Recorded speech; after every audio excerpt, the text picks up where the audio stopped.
Assalamualaikum warahmatullahi wabarakatuh.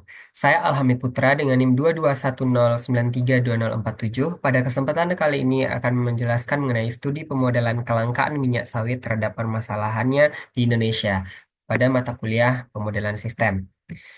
Hal yang pertama dilakukan adalah membuat rich picture, di mana hal yang di-highlight adalah kenaikan harga dari minyak goreng itu dan kelangkaannya di dalam negeri itu sendiri. Hal ini terjadi karena harga crude palm oil atau CPO di dunia itu juga meningkat dan adanya mafia yang melakukan penyelundupan terhadap minyak goreng dan juga skandal izin eksportir atau CPO di mana sang pemangku kepentingan ini memberikan izin di luar batas yang diizinkan terhadap para ekspor untuk mengekspor minyak goreng.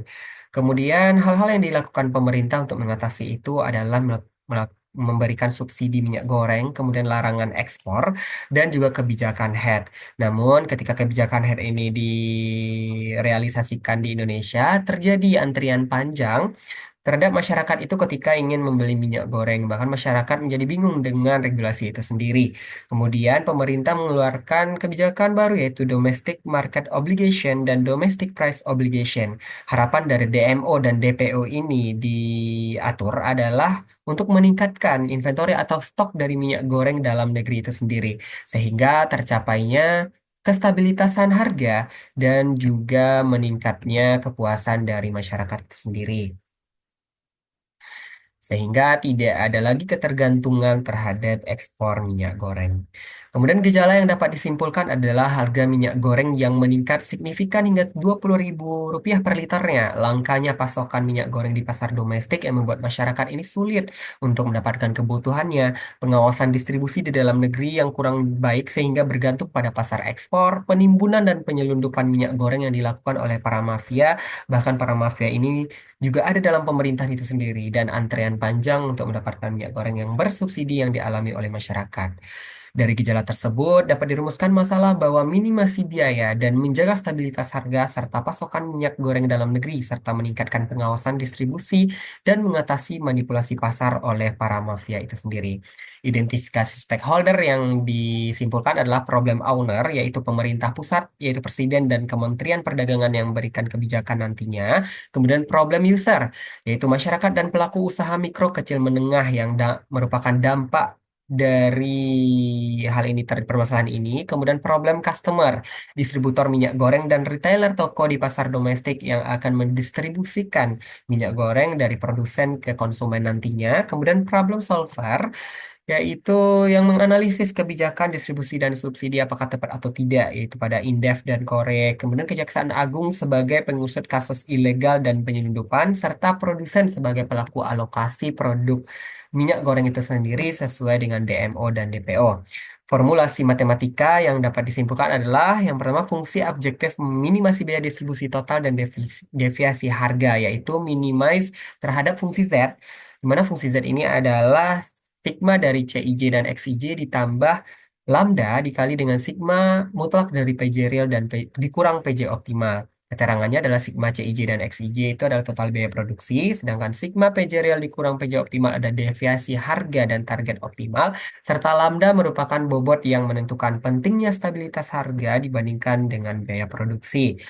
Fungsi kendala yang bisa didapat adalah keseimbangan persediaan di mana sigma XIJ itu kurang dari SI sebagai stok minyak goreng, pemenuhan permintaan di mana sigma XIJ itu besar sama dari permintaan minyak goreng di wilayah tersebut, kemudian kapasitas transportasinya XIJ-nya dikurang sama dari TIJ dan batasan harga maksimum PJ real kurang sama dari PJ max. PJ real adalah harga minyak goreng di wilayah J dan PJ optimal merupakan harga yang diinginkan di wilayah J, misalnya head tadi. Sedangkan untuk fungsi harga real, PJ real didapat dengan penol ditambah sigma dari CIJ XIJ dibagi dengan permintaan di wilayah J, di mana penol adalah harga dasar minyak goreng tanpa biaya distribusi dan sigma CIJ XIJ bagi DJ adalah biaya distribusi per unit di wilayah J. Selanjutnya harus dilakukan verifikasi, yaitu pengujian analisis. Salah satunya adalah pengujian analisis sensitivitas dengan mengubah parameter untuk menentukan atau memastikan model merespons secara logis. Gunakan aplikasi juga bisa seperti MATLAB, Python, atau Lingo dan mensimulasikan kasus sederhana dengan produsen dan wilayah tertentu dan hitung manual solusi optimal dan dibandingkan nih nanti dengan hasil model. Ini disebut juga dengan uji logika. Misal, verifikasinya adalah ada satu produsen dan dua wilayah yaitu J12 dengan stok persediaan 100 unit, permintaan wilayah ada 40 dan 60, C1, C2, T1, T2, harga optimal dan harga dasar. Nah, kemudian dilakukan perhitungan dengan fungsi Z-nya didapat adalah 10x1 tambah 20x22 dan seterusnya. Kemudian hitung harga realnya. Setelah didapat, dihitung kendalanya. Dan ini bisa diselesaikan dengan aplikasi atau juga bisa diselesaikan dengan uji logika. Kemudian untuk selanjutnya adalah validasi, di mana kita bisa mengevalidasi dengan membandingkan data historis distribusi minyak goreng, biaya minyak goreng, dan harga distribusinya dengan harga minyak gorengnya. Nah, uji validitas juga bisa, di mana data tersebut diperoleh dari sumber yang akurat dan terpercaya. Uji real skenario ketika CPO global naik, apakah model juga sejalan dengan dampaknya secara real. Contohnya adalah ketika menggunakan data real dengan parameter-parameter sebagai berikut. Contohnya data historis menunjukkan bahwa distribusi minyak goreng membutuhkan biaya 100 juta untuk memenuhi permintaan di dua wilayah. Nah, jika hasil model menunjukkan total biaya distribusi mendekati 100 juta rupiah, maka model tersebut dianggap valid. Mungkin sekian yang dapat saya sampaikan. Apabila ada yang salah, saya mohon maaf. Terlebih dan terkurang, saya mohon maaf. Bila taufiq wal hidayah. Assalamualaikum warahmatullahi wabarakatuh.